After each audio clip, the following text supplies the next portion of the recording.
నేను భారతీయ జనతా పార్టీ ఎంపీని చూసిన నేను కూడా అక్కడక్కడ. అంటే అవగాహన లేని పిచ్చోళ్ళు పెట్టే పోస్టులు అవి. అవగాహన కూడా ఎప్పుడు పెట్టాడు.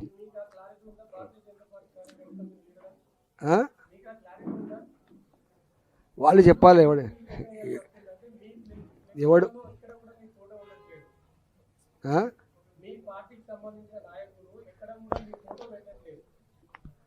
చూడాలి మరి.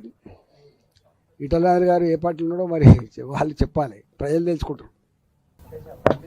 సంబంధించిన మీడియా గ్రూప్ లోనే ఈటల రాజేందర్ అనే అభ్యర్థి పైన, ఈటల రాజేందర్ బలపరిచిన అభ్యర్థి పైన ఈ ఫలానా బీజేపీ పార్టీ అభ్యర్థి గెలిచిందని బహిష్కృతంగానే డైరెక్ట్ పోస్టులు పెట్టారు. అది అవగాహన ఉన్నోడు చేస్తాడా?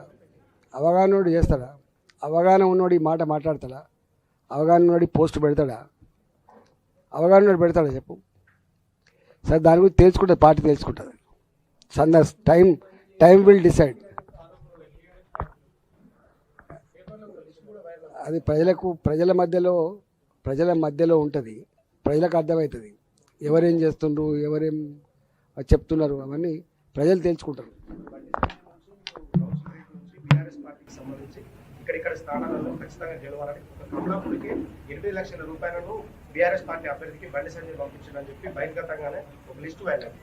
దాని మీద సంబంధించిన పార్టీ నాకు తెలియదు. మీకు అని తెలిస్తే మీరు రాసుకోండి, కానీ నాకేం తెలుస్తుంది? నేను ఎట్లా కామెంట్ చేయాలి?